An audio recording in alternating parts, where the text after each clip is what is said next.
অনুরাগের ছোঁয়ার আজকের পর্বে দেখতে পাবেন সূর্য বলে, আমি সারাক্ষণ এই হুইল চেয়ারে বসে আছি, আমি চেয়েও তোমার হেল্প করতে পারছি না। তখন দীপা বলে, বিপদ তো আসবে যাবে, তবে আজকের আমাকে এই গয়নাটা বিক্রি করতেই হবে। উর্মি যখন নিজের পোড়া জায়গায় মলম লাগাচ্ছিল তখনই জয় মুখটা ঘুরিয়ে ঘরে ঢুকলে উর্মি বলে, এখন তোমার আমাকে সহ্য হয় না তাই না? তখন জয় বলে, তোমার না কাউন্সিলিং দরকার? সূর্য তারপরে ঘরে এসে জয়কে জিজ্ঞেস করে, দীপা তোকে এতগুলো টাকা দিয়েছিল, সেই টাকা তুই কি করেছিস? জয় বলে, আমি অনেক বড় বিপদে আছি দাদাই, আমাকে বাঁচাও। অন্যদিকে দীপা নিজের গয়না বিক্রি করে স্টাফদের ময়না দিয়ে তাদের সাথে কাজে লেগে পড়ে। তারপরে দীপা রূপার কথাই ভাবে, রূপা আমাকে এত বড় বিপদে একা ফেলে কোথায় চলে গেল। অন্যদিকে কৃষ্ণ রূপাকে বলে, এত রাতে তো গাড়ি চালাতে পারবো না, সেই জন্য একটা হোটেল নিয়ে থাকতে হবে। তখনই রূপা বলে, আমি গাড়িতেই থাকবো। কৃষ্ণ বলে, তাহলে আর কি, আমি তাহলে গাছের নিচে থাকবো। দীপা যখন রূপাকে ফোনে পায় না, তারপরে কৃষ্ণকে ফোন করে রূপার সাথে কথা বলে রূপাকে বলে, তুই কোথায় চলে গেছিস? রূপা বলে, রাত হয়ে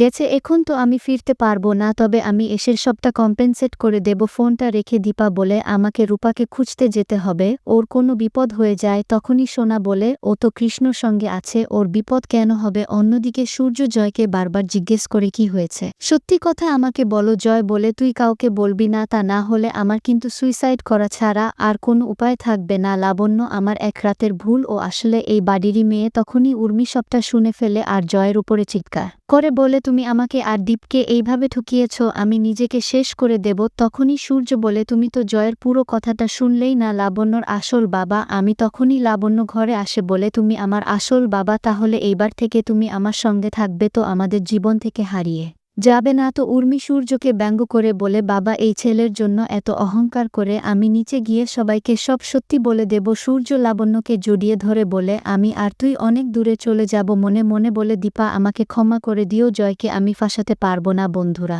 আপনাদের মতামত কি কমেন্ট করে জানান, আর পরবর্তী আপডেট পেতে অবশ্যই আমার চ্যানেলটি সাবস্ক্রাইব করুন।